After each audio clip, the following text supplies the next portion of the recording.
saudara sekalian? Selamat siang. Selamat siang.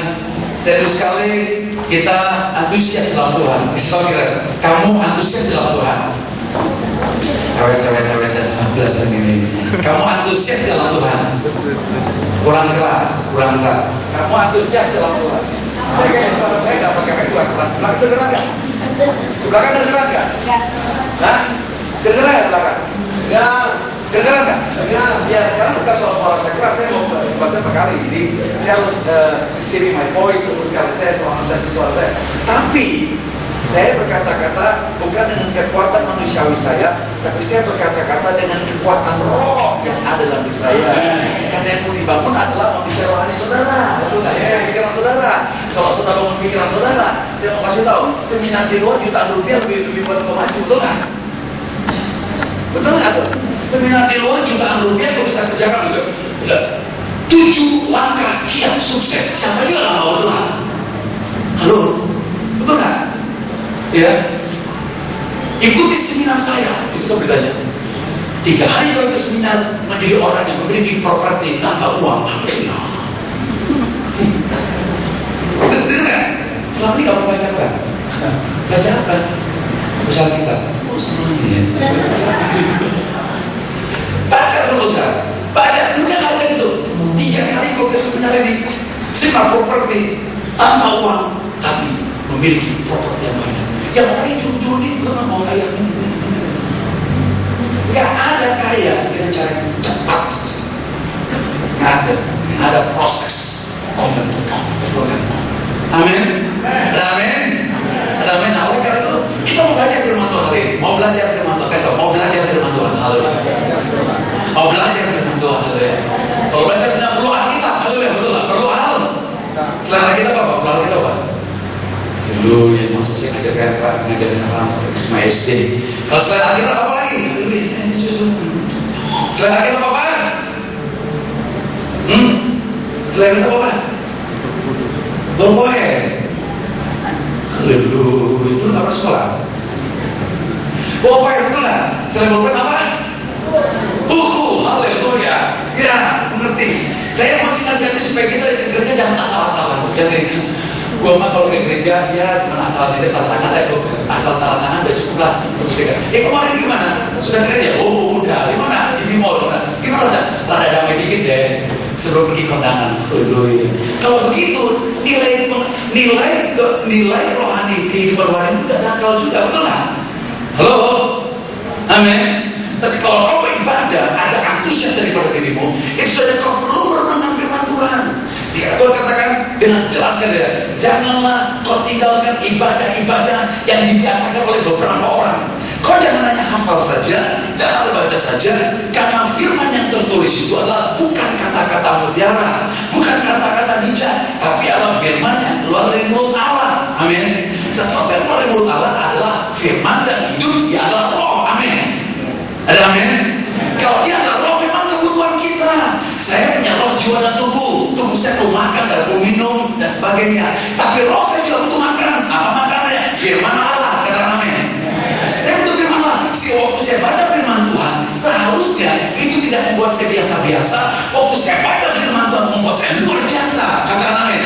Sebab firman itu tidak sekedar kata-kata bijak dan kata-kata mutiara, tapi dia ada kekuatan roh. Oleh karena itu saya baca firman Tuhan, renungkan firman Tuhan. Yang paling penting bukan dihafal saja, bukan dibaca saja, bukan dimengerti saja. Ada dimensi roh dalam firman itu yang bisa ambil. Waktu saya ambil dimensi roh itu, dia akan menggerakkan roh saya, membangkitkan roh saya, dan mencoba tidak pilihan kecuali do it. Haleluya, amin. Tidak ada pilihan yang lain kecuali melakukan dan melakukan dan melakukan. Tapi kalau kau baca itu firman, kau nggak nangkep dimensi roh dari firman itu seperti orang ngaca di depan kaca. Dia tahu mukanya masih bopeng, ya masih nggak benar-benarnya, tapi dia lupa bahwa mukanya bopeng, betul?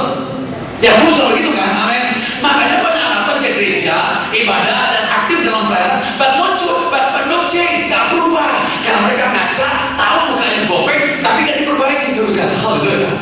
Halo. Oleh karena itu, kalau baca firman Tuhan, ada dimensi roh dalam firman itu kau tangkap sesuatu yang buat sana. Oh my God, no choice, dan tidak ada pilihan kecuali lakukan. Dan itu yang membuat kau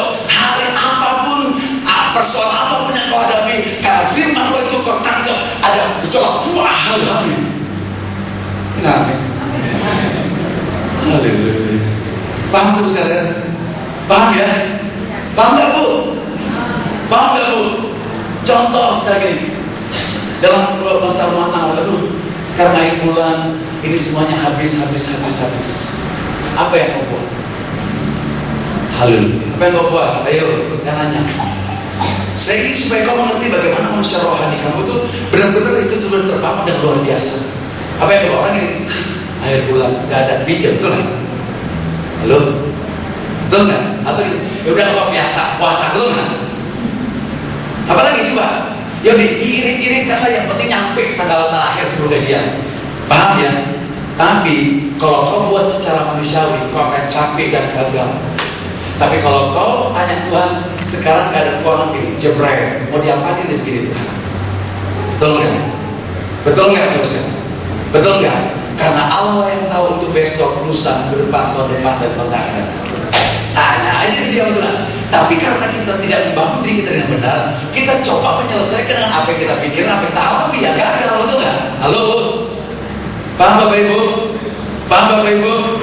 Tapi pada waktu kita datang kepada Tuhan dan bersyukur kepada Dia, bukan sebagai pengemis tapi sebagai seorang anak, maka dia tahu, itulah jalan-jalan kamu. Jalan Tuhan bukan jalanku, jangan bimbang ataupun ragu. Nah, kalau jalan Tuhan bukan jalanku, jalanku bukan jalan Tuhan, kalau kita tanya itu jalannya mana, bukan? Halo, amin, amin. Tidak mungkin kita gagal, tidak mungkin kita jatuh pada lubang yang sama, tapi kita akan bangkit dari dalam segala persoalan karena kita benar-benar mengakses Tuhan dengan benar, mengakses firman Tuhan dengan benar, dan firman itu berbicara kepada kita. Dan waktu firman itu berbicara, itulah manusia hidup bukan dari roti saja, tapi dari setiap firman yang keluar dari mulut Allah. Bagi kita katakan, bagi kita bisa katakan Tuhan, jadilah seperti yang kami firman. Soalnya kalau dipikir dengan pikir nggak mungkin. Tapi kalau Tuhan berpikir begini, jadilah seperti yang kau kehendaki. Makanya bilang gitu. Tuhan memang mau pikirin, jadilah seperti yang kau kehendaki. Tuhan kalau mau dipikirin saya jadi gila. Nah, stres. Halo, paham saudara? Ada amin saudara? Ada amin saudara? Dan pastikan kalau Bapak Ibu memahami yang saya sampaikan dan hidup dalamnya, wah kita tuh exciting. Saudara-saudara, saya mau tanya Bapak Ibu, soal hidup dengan tantangan, saya juga banyak tantangan. Selama manusia hidup masih punya tantangan, kedagingan tidak bisa berubah. Tetapi kita mampu menghandle kedagingan dan beroleh kemenangan karena kita punya firman Tuhan. Orang bilang ini, kalau punya uang dia memiliki segala-galanya. Kalau saya kata gitu, saya bilang kalau saya punya firman, saya memiliki segala-galanya. Apa yang tiga saudara? Amin. Kalau saya punya uang, saya belum bisa mulai segala-galanya. Tapi kalau saya punya firman, saya punya segala-galanya. Karena dia katakan, kamu diberikan kunci kerajaan surga.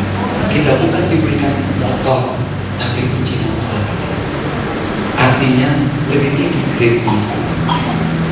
Betul. Sekarang mau motor yang mana? Amin. Maksudnya kunci motor gimana? Belum. Ya saya butuh motor, butuh kunci motor.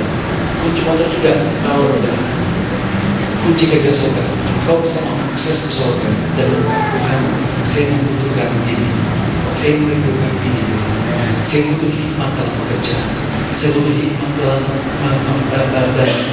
keluarga saya butuh hikmat dalam melayani, saya butuh hikmat untuk berkata-kata, saya butuh hikmat untuk berkata. Ya,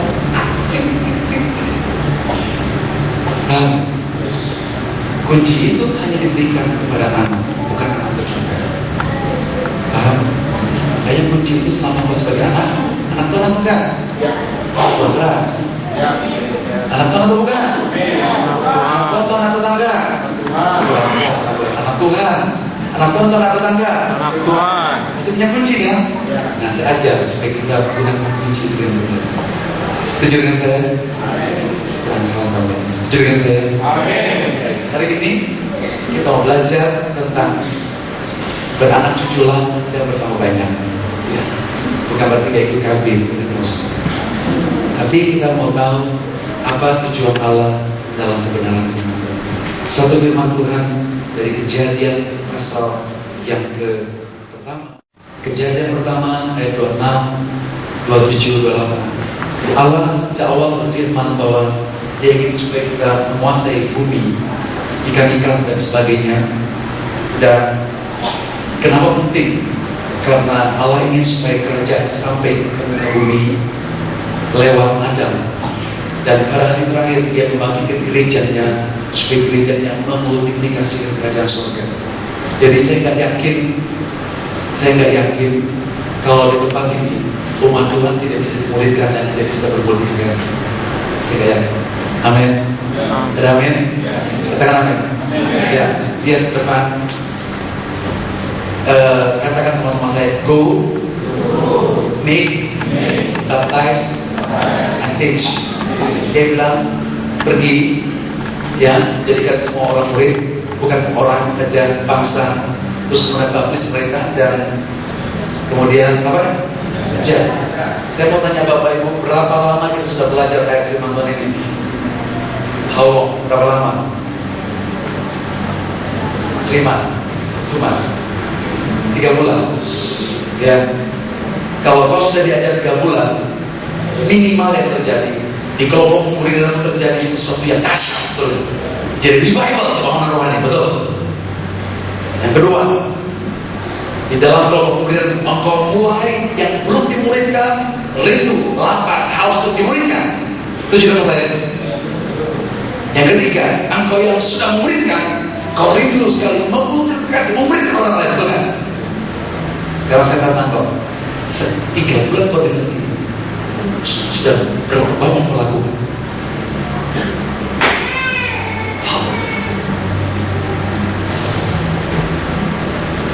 Sudah berapa? Ada? Halo? Saya yang 3 bulan ikut seminar 3 bulan ikut nggak kerja apa-apa, betul kan? Betul? Ya, orang dunia bilang ini 3 kali ikut seminar jadi orang kaya, punya properti tanpa uang.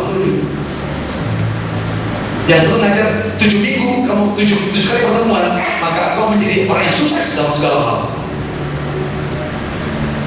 Padahal yang ngomong ini bukan ini.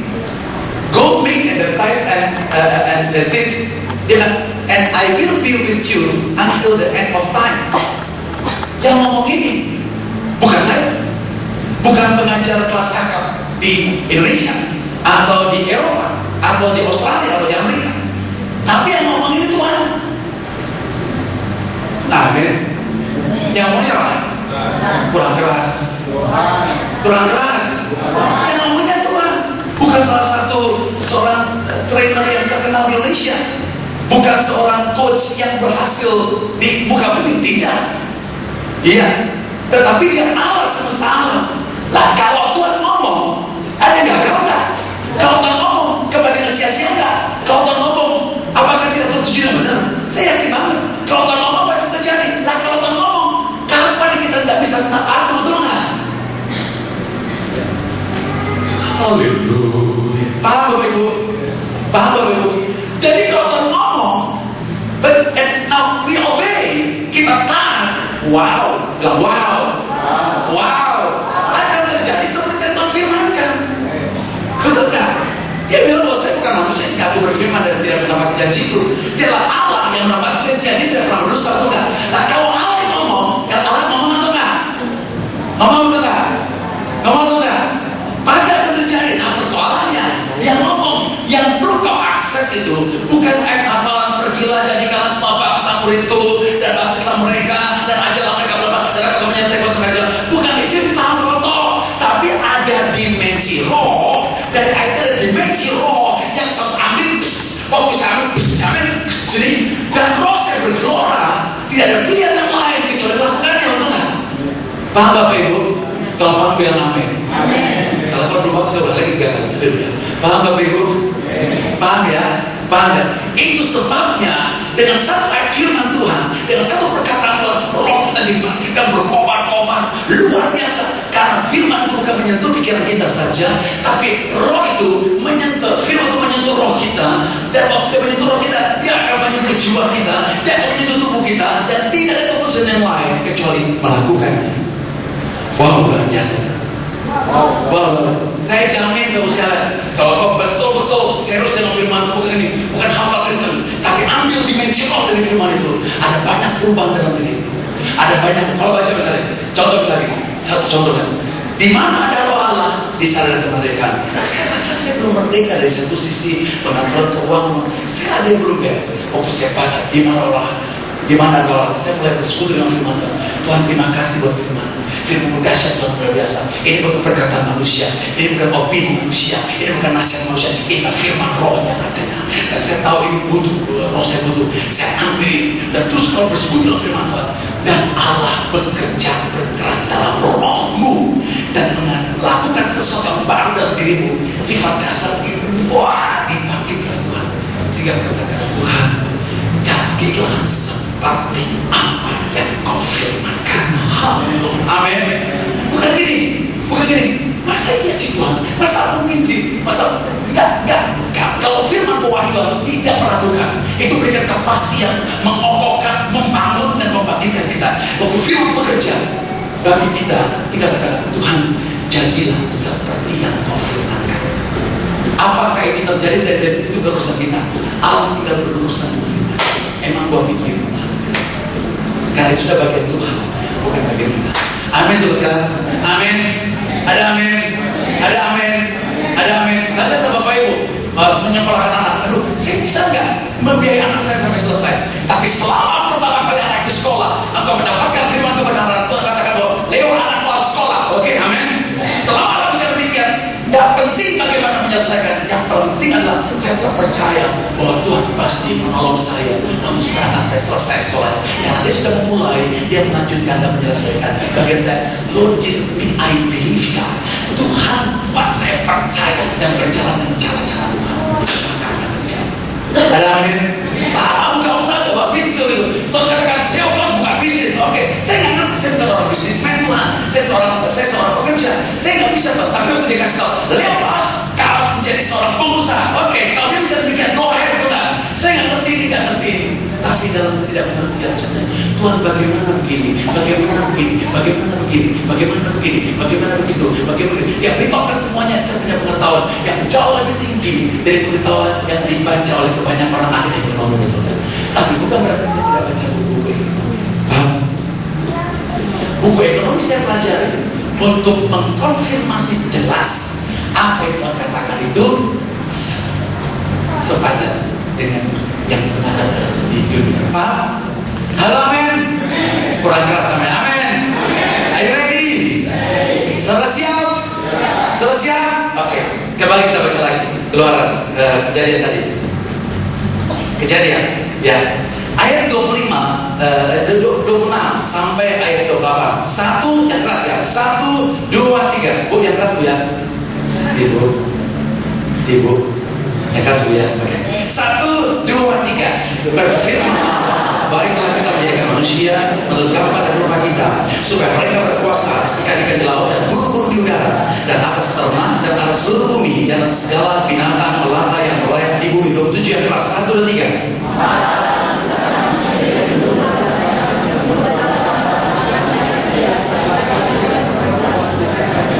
28 yang keras.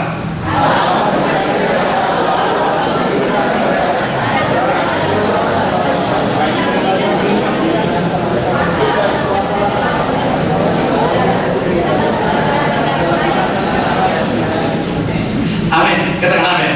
Jadi Tuhan menciptakan Adam dan Hawa segambar serupa dengan Dia. Sebenarnya untuk apa? Ya, pasti kalau Allah menciptakan pasti ada tujuan. Saya yakin bahwa Allah menciptakan Adam dan Hawa kisah-kisah. Dia bilang Adam sebenarnya, saya kisah-kisah menciptakan kamu. Bisa kebetulan lagi nganggur gak ada kerjaan. Kepikir sedikit deh. Saya menciptakan manusia. Enggak, dia punya planning yang luar biasa sekali. Karena dia ingin bukannya sorga, tapi di muka bumi nyatalah hadirat Allah, nyata kemuliaan Allah, nyata kerajaan Allah di muka bumi. Betul? Ada amin sekali.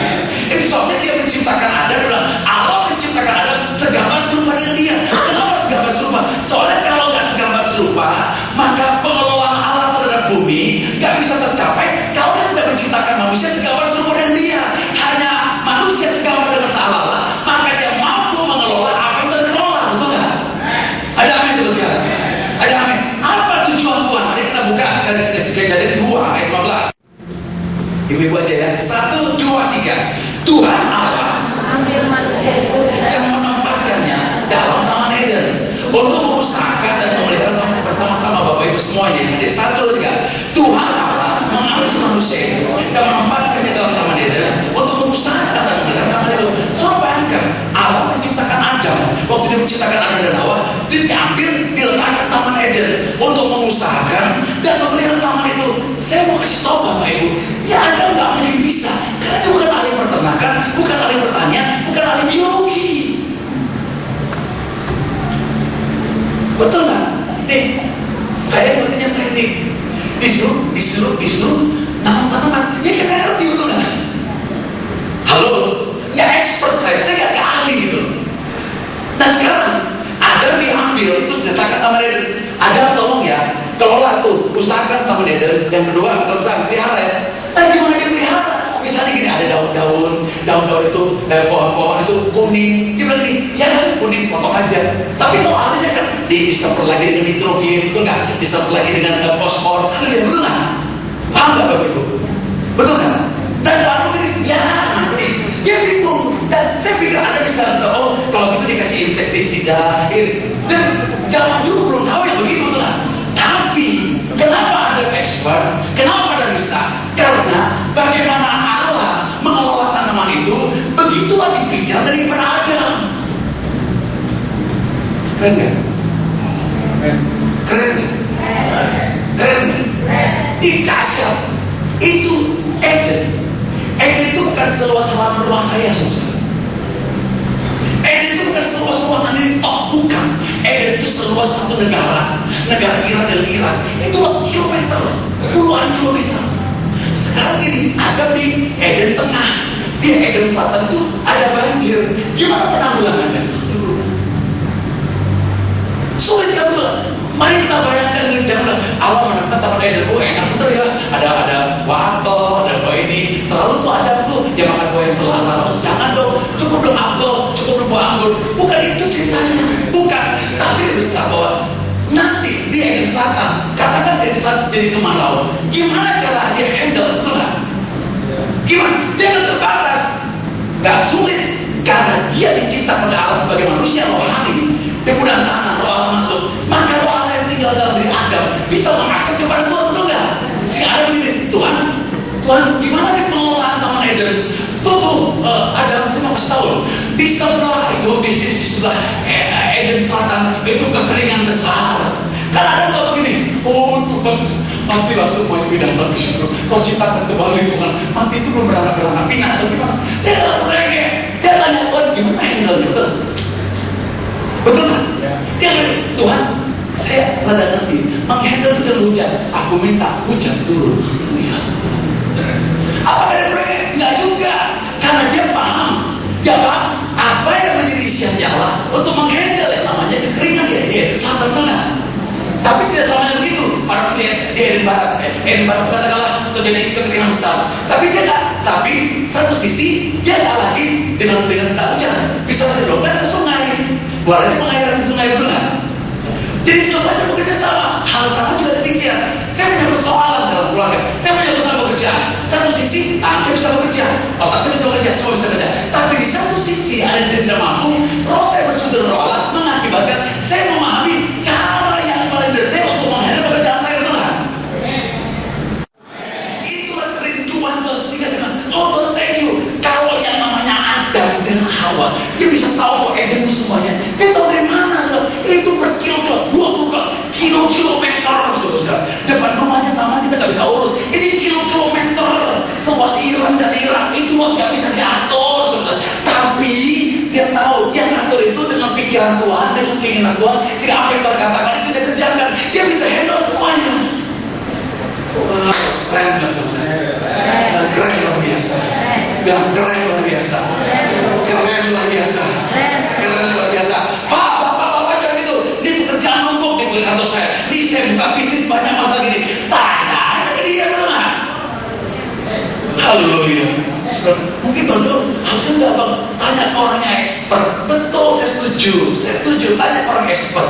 Tapi kadang-kadang expertnya orang juga tidak bisa menyelesaikan. Tanya ini orang punya manualnya. Amin. Betul nggak? Gimana Pak? Misalnya aku sebagai sales itu, aduh gimana ya? Banyak persaingan ketat Haleluya. Ini jual ini udah penuh, full. Gimana saya? Pastor, Tuhan kasih tahu pada gini lo jalannya. Betul nggak? Persoalannya saya nggak mau mengakses Tuhan dengan serius. Saya nggak spend time buat Tuhan. Saya maunya cepet instan. Nggak bisa lah. Kok jadi diem? Paham ya? Paham apa? Paham nggak Bu? Paham ya? Nah, waktu kita mengakses Tuhan, wow, luar biasa. Itu membuat kita bangkit kembali. Oh, saya ngerti, menghandle keuangan begini. Saya begitu seru sekali. Betul. Saya kalau ada di pusat saya suka ramah. Oh, orang pasti lalu doa. Ada kan? Makanya Pak, kalau menjaga sesuatu jangan pakai dengkul, pakai otak. Sorry kalau itu. Saya menjaga sesuatu itu pakai dengkul tapi berharap kepada Tuhan.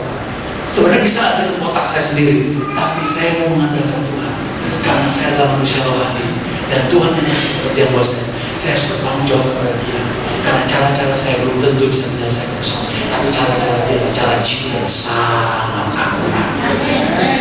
More sharp, sangat tepat sekali. Ada amin Bapak Ibu Saudara? Ada amin? Nah, hal yang sama karena Adam disuruh untuk menghandle Taman Eden semuanya, nggak mungkin. Tapi dia tidak bisa paham sampai dia kasih nama kucing yang ngeong kucing. David nggak protes, kita nggak protes tuh. Dari mana kita tahu yang bulunya halus, ekornya dikit, misalnya ngeong kucing? Dia baca berkata kan enggak? Ilmu biologi kan enggak? Tapi kita nggak tahu. Kenapa ahli biologi nggak protes? Gua protes dengan Adam, kenapa namanya kucing? Kerbau namanya. Atau kucing-kucingan bisa, betul nggak? Tapi kenapa nggak protes? Karena Tuhan ngomong ke Adam ngomong ke kucing, kamu kucing. Lah kalau ngomong sampai ngelawan, betul nggak? Makanya kenapa ilmuwan bisa disadinin? Karena memang belum kebenaran, betul nggak? Makanya dikocak-kocakin. Haleluya, amin. Iya. Kalau kebenaran itu tepat, membangkitkan, mengobarkan dan menguatkan, itu namanya kebenaran. Itu namanya wahyu, betul nggak? Tapi kalau bukan wahyu, membingungkan. Haleluya. Paham saudara sekalian? Paham? Dari mana wahyu? Datang aja ke Tuhan, betul nggak? Yang punya wahyu bukan wahyu ningsi kok, bukan wahyu nih Tuhan kok. Datang aja ke Tuhan, betul nggak? Makanya Jumat saya asal kita terus bersekutu dengan Tuhan supaya nanti pada tuh pemimpin mendapatkan firman Tuhan dari Tuhan, maka engkau juga mengakses dirimu kepada Tuhan. Kau dapat kebenaran yang sama dari Tuhan. Haleluya. Betul nggak? Saya kebenaran Tuhan dapat kebenaran. Engkau kebenaran Tuhan dapat kebenaran. Amin. Sehingga kebenaran saya ajar engkau begini, engkau dapat double porsi dari Tuhan, dapat konfirmasi dari pemimpinmu, betul nggak? Saya dapat satu kali, dua kali enak. Harusnya kau udah masjid dong. Kok nggak amin? Bu, gimana Bu? Paham ya? Bilang keren. Tapi luar biasa Bu. Saya selalu menghadir begitu datang kepada Tuhan. Waktu kita datang kepada Tuhan, kita ada jawaban yang luar biasa. Betul nggak? Misalnya kita punya karyawan, semuanya rohaniawan. Ayo kita berdoa, misalnya mau bangkrut, gimana cara menghadirnya? Ya kan, saya datang kepada Tuhan, sebagai kepada Tuhan. Jawabannya apa coba?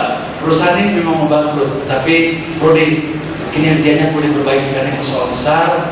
Karena kinerja kurang bagus, maka jadi bangkrut, bukan ada bangkrut. Jadi perbaiki kinerjanya. Sehingga kinerja diperbaiki. Ini dapat dekat kinerja diperbaiki. Saja Tuhan ngomong kinerja diperbaiki. Oh, perbaiki kinerja betul nggak? Bukan menurut saya, haleluya. Amin. Paham Bapak Ibu? Oke, saya lanjutkan ya. Oke. Nah, Adam itu diciptakan segambar serupa Allah. Kenapa segambar serupa Allah? Supaya dia dapat menghandle apa yang Tuhan maksudkan untuk dia kerjakan di muka bumi. Dia harus membawa kerajaan sorga di muka bumi, dan tidak mungkin dia bisa kerjakan kecuali dia tahu marketnya, dia tahu polanya, dia tahu caranya dari Tuhan, betul nggak? Amin. Dia dapat itu, maka dia kerjakan dan dia berhasil.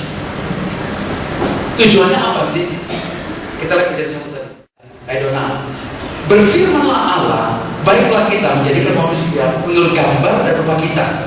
Pola pikir, cara hidup, betul ya? Setuju dengan saya? Ya, memiliki roh Allah, memiliki pengetahuan Allah, memiliki pengenalan akan Allah, tahu tentang kekudusan, tahu tentang kebenaran, tahu tentang kesucian. Oke, selanjutnya. supaya mereka berkuasa atas ikan-ikan di laut dan burung-burung di darat dan atas ternak dan seluruh bumi dan segala binatang melata yang berada di muka bumi. Ayat 27. Maka Allah menciptakan manusia itu menurut gambarnya, menurut gambar Allah diciptakannya dia, laki-laki dan perempuan diciptakannya mereka. Allah memberkati mereka, lalu Allah kasih buat mereka, Allah kasih pesan, berfirman kepada mereka, beranak cuculah, bertambah banyak, penuhilah bumi, taklukkanlah itu, berkuasa atas ikan di laut dan burung di udara, dan segala binatang melayang, dan atas segala binatang yang melayang di muka bumi. Sekarang dia bilang, Allah berkati mereka, dia bilang beranak cucu, bertambah banyak. Sekarang beranak cucu untuk apa? Makanya bangsa ini bingung, gimana menahan laju populasi penduduk buat KB kan? Tapi secara pikiran pedagangan, kalau yang lain itu orang-orang bukan pinter, takut akan Tuhan gitu ya, takut akan Tuhan, hidup yang bener. Wah, saya bilang status anak ini nggak apa-apa betul kan? Tapi kalau kacau, jangankan satu, nggak ada yang bagus tuh kan?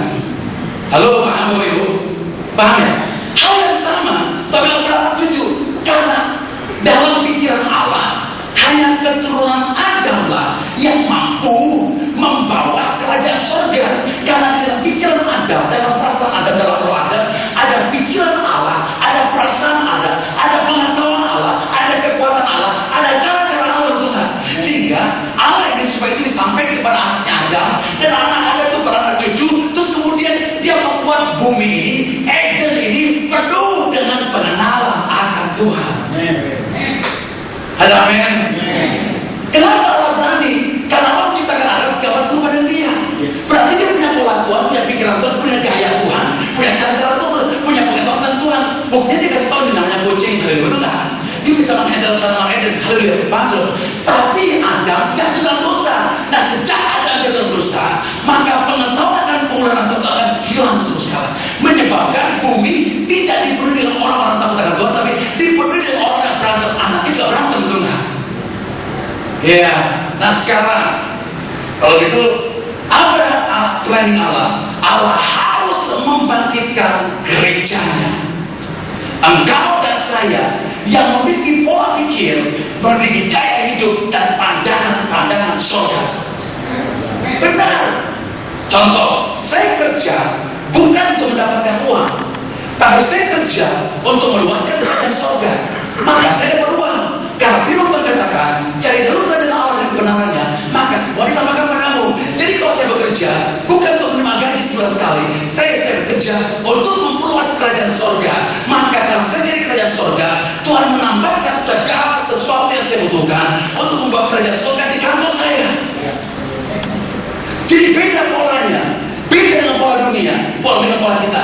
Nah, wajar dong kau bilang, Leo, aku ingin kau punya keturunan. Secara jasmani saya ingin punya keturunan, secara rohani juga kau punya anak rohani, punya pikiran yang sama dengan kau, sama dengan aku, anak jasmanimu punya pikiran pada seperti aku, supaya Bandung ini yang di sekolah menghamili sekolah, kampus di kampus, RT di RT, betul hamil. Di pusat di swasta, semuanya terdispersi di mana-mana, sehingga ada satu orang di sana yang membawa kemuliaan Tuhan. Karena kenapa firman Tuhan, bumi ini akan penuh dengan kemuliaan Tuhan. Gimana caranya? Turun asap, saya setuju. Tapi saya setuju, kemuliaan itu akan berbicara Christ in me, and Christ in me, dia adalah pengharapan akan kemuliaan. Nah, pengharapan akan tinggal di saya ke kantor saya, membawa satu kemuliaan. Saya pergi ke sini, bawa satu kemuliaan. Saya pergi ke sekolah, bawa satu kemuliaan. Sehingga tanpa disadari setiap tempat penuh dengan kemuliaan Tuhan. Haleluya. Paham Bapak Ibu? Bilang keren. Bilang keren. Coba kan sekolah dokter dia datang sebagai seorang dokter yang taat akan Tuhan. Haleluya. Pendidik guru, dia ngajar, dia jadi itu anak murid itu pintar tapi bukan pintar otak doang, karakternya benar taat Tuhan, gak nyontek. Wow, saya percaya bahwa Indonesia muncullah orang-orang di Indonesia, muncul pelajar-pelajar mahasiswa yang taat Tuhan, gak akan nyontek, betul lah, yang belajar benar. Nah, kita tidak akan mendengar berita-berita buruk tentang negeri ini, korupsi di mana-mana. Karena sejak SD, SMP, SMA, orang-orang pelajar itu sudah dididik takut akan Tuhan. Tapi kalau nggak dididik takut akan Tuhan, lahirlah orang koruptor, betul. Halo, paham dari saudara? Nah, jadi saya datang sebagai guru bukan sekedar untuk mengalihkan pengetahuan, tetapi membagi kehidupan kepada mereka. Yaitu apa? Saya, engkau sebagai teacher, guru, menjadi model. Seorang pengusaha jadi model. Seorang penatua jadi model. Betul nggak? Nggak ambil sama sekali. PKS jadi model, betul nggak? Itu benar. Nggak ada biaya lagi, betul nggak? Sebagai guru jadi model, sebagai karang jadi model bagi karang yang lain, betul nggak? Sebagai supervisor, kau jadi model. Sebagai direktur jadi model, betul nggak? Sebagai suami jadi model buat keluargamu. Sebagai istri jadi model buat keluargamu. Jadi Pak RT sebagai model. Kok nggak amin? Paham Bapak Ibu? Paham Bapak Ibu? Saya mau kasih tahu, kalau mengerti apa yang saya maksudkan, apa yang exciting setelah hidup ini. Kita nggak pernah bergumul dengan segala teknologi yang kecil-kecil, karena kita sudah mencapai yang besar. Orang berpikir besar karena dia tidak mau dikalahkan dengan hal-hal yang kecil-kecil. Tapi orang nggak berpikir besar, dia yang rewelnya kecil-kecil. Teman-teman, kalau memimpin tempat ini jadi model, engkau juga jadi model. Kalau kamu bapak anak kita, maka kau muncul sebagai anak. Amin. Ya, kalau saya bangun diri sebagai pemimpin, akan muncul cuma sebagai anak buah. Mana yang mau? Sebagai anak buah, sebagai anak. Atau kalau saya bangun diri sebagai gembala, yang muncul domba-domba. Bapak, kita jadi model. Anda menjadi model buat anak-anak. Cuma sejak dia dalam dosa, saya mengira. Tapi sekarang kau kembalikan. Bilang puji Tuhan. Sekali lagi puji Tuhan. Sekali lagi puji Tuhan. Puji Tuhan. Roma 5 ayat 17. Menjadi kemerdekaan buat aku. Merdeka. 1 dan 3. Sebab siapa penyebabnya? Siapa penyebabnya? Kita pukul Adam, gak ada urusan kita dengan Adam. Amin. Sampai kita sendiri bersakit hati. Makanya saya nggak mungkin dosa asal, karena kita nggak punya dosa asal. Amin. Sekali lagi 1 dan 3. Sebab maut telah berkuasa oleh satu orang itu, Adam. Penyebabnya ada. Koma 1 dan 3. Maka lebih benar lagi mereka yang telah menerima kelimpahan kasih karunia dan anugerah kebenaran akan hidup dan berkuasa oleh karena satu orang itu, yaitu Yesus Kristus. Beri sorak-sorak Tuhan. Saya bilang tegas kawan, oleh karena dosa satu orang Adam semuanya hancur, tapi oleh karena kelimpahan kasih karunia dan anugerah kebenaran, kelimpahan ini bukan pas-pasan, abundant, melimpah-limpah. Ya, dia bilang kelimpahan kasih karunia, abundant of grace dikatakan, dan anugerah kebenaran. Kebenaran kita dibenarkan bukan karena perbuatan kita, tapi kita dibenarkan karena Allah mengatakan yang benar tentang diri kita. Alkitab katakan mereka akan hidup dan berkuasa. Saya ingin jelaskan ulang saudara. Apa yang Allah firmankan sekian ribu tahun yang lalu kepada Adam. Allah memberkati Adam. Allah berkata kepada Adam, Adam beranak cucu, bertambah banyak dan bertambah banyak dan berkuasa. Kata-kata yang sama yang diberikan kepada Adam sekian ribu tahun yang lalu ketika Kristus lahir di muka bumi, kita percaya kepada dia. Kata-kata yang sama, kamu akan hidup dan berkuasa. Gereja, kamu akan hidup dan berkuasa. Amin. Haleluya. Dengar tujuan Tuhan.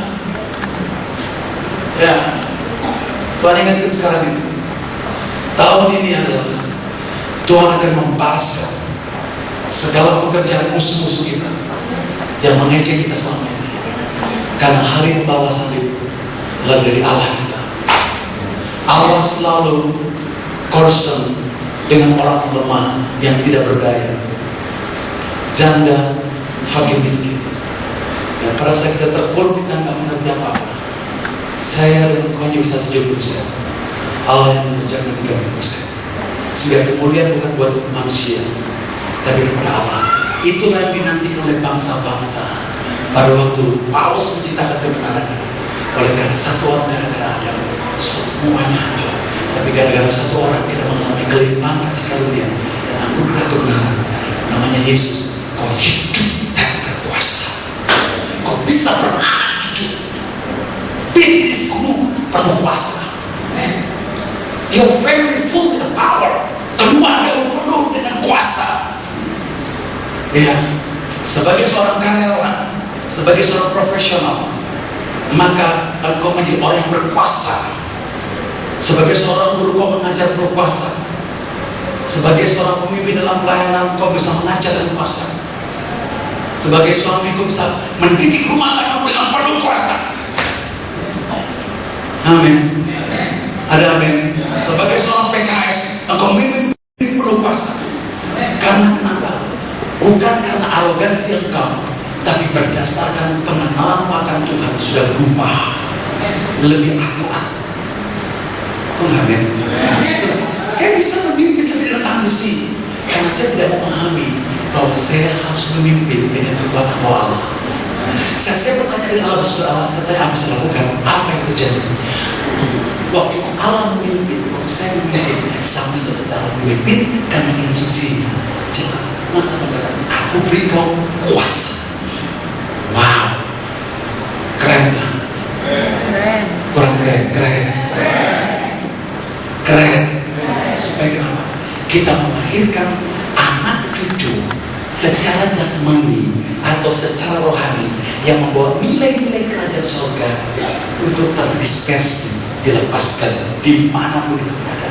Sebagai seorang karyawan, sebagai seorang pemimpin di gereja, di pelayanan, sebagai kau berada di RT, di RW, atau di komunitas dimanapun kau berada, atau di RSM, RSM, apakah di pemerintahan, sebagai anggota DPR, DPRD, sebagai apa saja, sebagai kau eksekutif, yudikatif, sebagai apa saja, engkau datang dengan penuh kuasa karena punya mandat surga. Waktu kau datang ke sana, kau butuh fasilitas dan sebagainya, maka Tuhan katakan kemampuan itu, maka Tuhan akan menyertai kita. Kenyataannya apa? Dia katakan taklukkanlah bumi, kuasai semuanya. Kita bisa menaklukkan ketidakmampuan. Saya berhenti sekarang. Kenapa Thomas Alva Edison bisa memiliki listrik? Semuanya bukan karena dia mampu, tapi Tuhan izinkan dia, walaupun dia belum kenal Tuhan, ada anugerah buat dia untuk pikiran Allah sampai kepada Thomas Alva Edison tentang listrik supaya manusia tertolong. Dan Thomas Alva Edison menangkap sehingga apa yang terjadi, dia buat listrik dari kenikmatan. Kalau orang yang belum kenal Tuhan saja bisa mengalami, engkau dan saya dapat mengalami yang sama. Saya bersyukur dan Tuhan. Tidak ada hal yang tidak bisa diselesaikan. Ya. Damai. Ya. Sehingga kalau nanti go make and baptize and teach, saya pergi jadikan semua bangsa ajar mereka. Orang-orang saya ajar akan mengalami lebih besar pencapaian. Karena apa yang kuraba, apa yang kupegang, apa yang kupeluk tentang firman itu, itulah yang kuajarkan kepada orang lain. Sehingga orang lain mendapatkan persekutuan dengan Allah Bapa, Allah Anak, Allah Roh. Karena aku mendapatkan pengajaran dari Allah Bapa, Allah Anak, Allah Roh. Paham betul? Paham? Sehingga kalau saya semangat, ini juga akan semangat. Karena kamu memiliki makanan yang sama. Kalau yang satu makannya beda, satu daging ayam ada beda. Paham betul? Sehingga kita tidak lagi kontraproduktif, bersinergi, ayo kita kerjakan sampai apa? Indonesia berkembang. Barulah kita perlakukan. Saya bilang, Pak Benny, silakan pergi ke Manado, bangun kerajaan Allah di sana. Bukan buat ibadah di Manado, bukan. Bangun kerajaan di sana. Satu lagi, Bandung saya rasanya Roh Tuhan sudah bicara kepada saya harus membangun Lombok, saya harus pergi ke Lombok. Go ahead, udah betul. Yang satu bilang, Saya mau pergi ke Jambi. Tuhan sudah bicara kepada saya ke Jambi dan bangun kerajaan Allah, bukan bangun sebagai ibadah, tapi bangun kerajaan Allah di Jambi. Go ahead, kita doakan. Dan kau bilang, saya ragu-ragu. Kita datang kepada Tuhan sama-sama. Kau bilang pergi. Tuhan sudah konfirm, pergi. Dan bukan pergi. Go ahead, benar. Keren ya? Keren ya? Wah, keras. Keren ya? Keren ya? Semua persoalan kita. Betul, sangat luar biasa. Saya telah mengetahui ini, saya bilang dahsyat begitu, sangat bagi saya dia betul-betul sangat luar biasa. Hidup bila itu selesai.